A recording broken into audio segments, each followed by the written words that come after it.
Week 27, day 3. Coach, you sure tell a lot of the same stories 2 or 3 times. You sure told that D.W. Rutledge story yesterday about sudden change. We already heard that. It's been proven to hear something 14 times. It takes 14 times before it becomes a part of you. If I heard my dad say one time, I heard him say 1,000 times. You don't have to have a good memory if you always tell the truth. Well, that becomes a part of you. So when I tell you something over and over and over again, it's not because I'm 70 years old and I've got dementia. It's you need to hear it 14 times before it becomes a part of you. I hope you had a plus yesterday. I hope you wrote plus on enthusiasm, improving the quality of enthusiasm, being a role model for enthusiasm. I hope yesterday when you got dealt lemons, you made some lemonade. That's my hope for you. Today, day 3, working on the railroad. I love this story. Several years ago, on an extremely hot day, a crew of men was working on the railroad when they were interrupted by a slow-moving train. The train ground to a stop, and the window in the last car, which incidentally was custom-made and air-conditioned, was raised.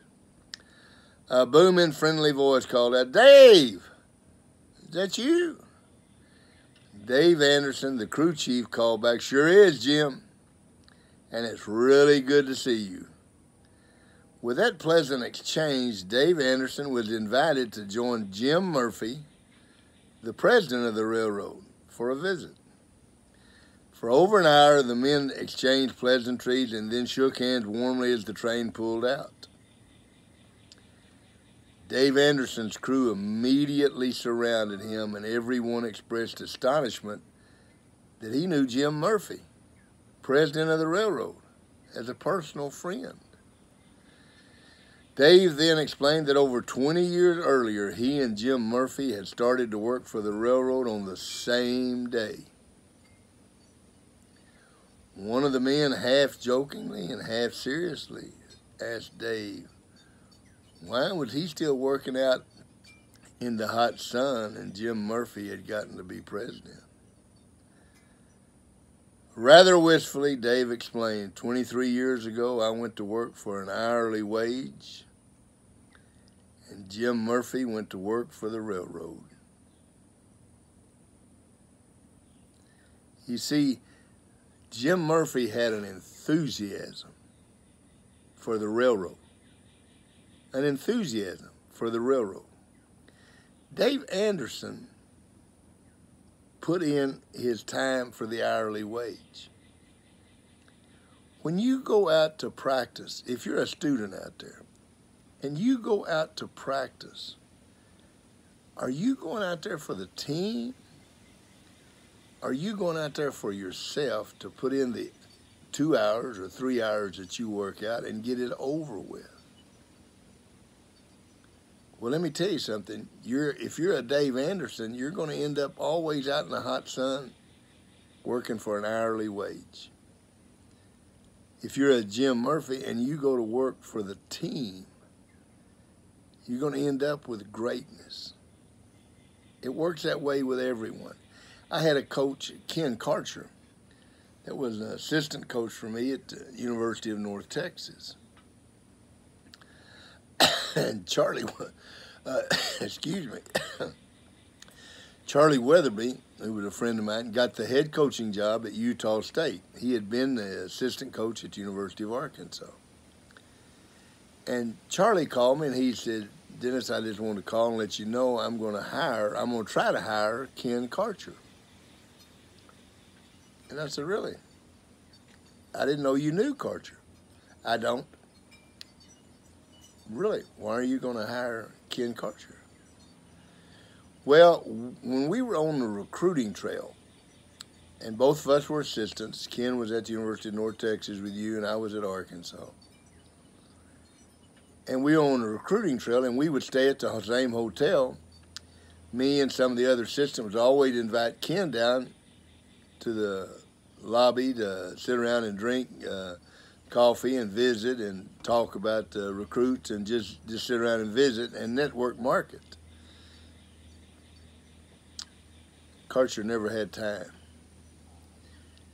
Ken Karcher always had film to watch or recruits to call, but he was always working. He was working for the University of North Texas.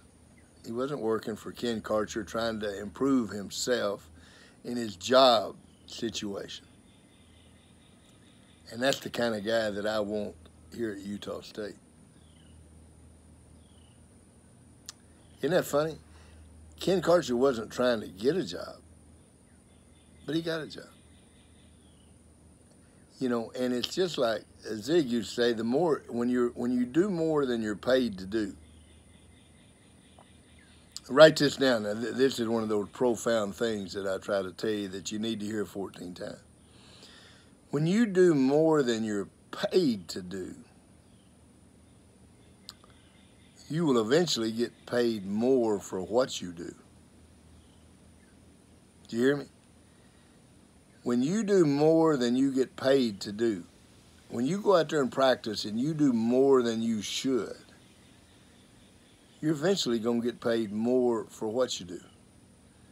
The truly great football players that I coached, the guys that went on to play in the NFL, would drive you crazy. Coach, can you stay after practice? I need to stay for about 15 minutes. I just need to stay and work on my kickback, on that pass protection. Can you stay for about 15? Okay, Coach, can you open the weight room today? Teddy, it's Sunday. And I know I just want to get one more lift in. Do you mind coming up and open the weight room up? Okay. When you do more than you get paid to do, you're going to get paid more for what you do. When you're out there practicing and when you're working out and you're doing more than you're paid to do, you're eventually going to get more than the other. It's the same way in business or anything else.